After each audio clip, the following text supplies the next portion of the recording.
Ryan, good to see you. Today we get to talk about the one money move that could add years to your retirement nest egg. So let's address the number one fear of most retirees, running out of money. One way to make your nest egg last longer is to figure out how to keep all of it in your pocket as opposed to sharing it with the government. So take a look at this article from the Wall Street Journal. How can converting your tax deferred accounts to Roth accounts add years to your nest egg?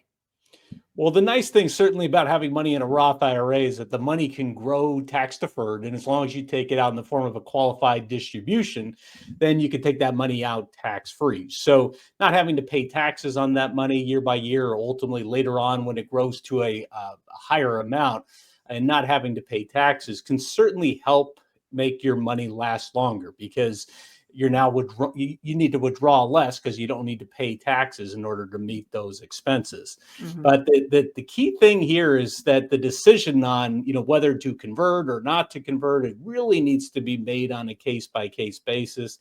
It depends on how much you currently have saved, where you have it saved, how much are you still contributing, are you still working, are you not, when are you planning to retire, are you married, are you not married, right? All these decisions need to be considered when making the decision if you're going to convert some of your money to a Roth IRA. Right.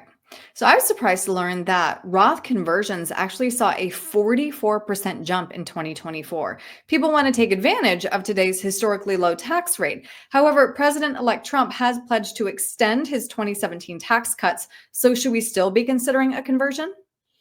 It's interesting. We've been talking about this for a while, and now the Tax Cuts and Jobs Act is now set to sunset at the end of this year, at the end of Yeah. 2025. And so, what's going to happen if nothing changes between now and then is that we'll go back to the old higher tax rates. And so, that's why it's been on the mind to go ahead and consider doing some conversions while tax rates are lower. Now, of course, as you mentioned, Trump has talked about wanting to extend these tax cuts.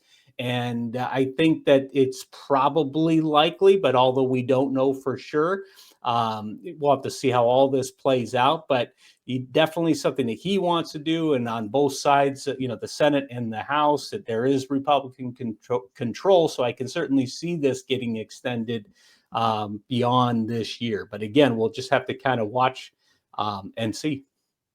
What are some risks or downsides to Roth conversions that retirees should keep in mind?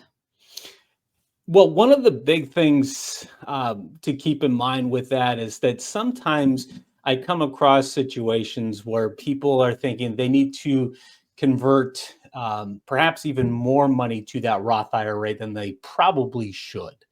And here's what I mean by that. It's on the surface, it might sound great. Like we want to convert to a Roth because then, we'll pay the tax now, but then in the future, we could pull that money out tax free. But we also have to balance, how much we're paying in taxes now in order to make that conversion. What's our tax bracket now? What's our situation? And then in the future, how much are we likely to have to pay in income taxes? Now, we don't know what tax rates will be in the future. But one of the things to consider here is that sometimes the mistake that's made is so much gets converted over to a Roth IRA that there's no money really that's left over in these other pre-tax accounts or not much in taxable accounts where we could actually, I find situations where we could utilize more of the standard deduction. So we could take out more money, essentially, and not have to pay taxes because we could have used more of that standard deduction. But if all the money's in tax free, then we're not really utilizing that. So it's all a balancing act is really the Right. key thing here. Right.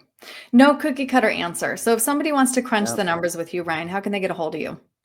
Welcome to call 714-462-9155 or could go to the website, kravitzfinancial.com, and go to the contact page there and submit a message. Great. Ryan, thank you. Thank you.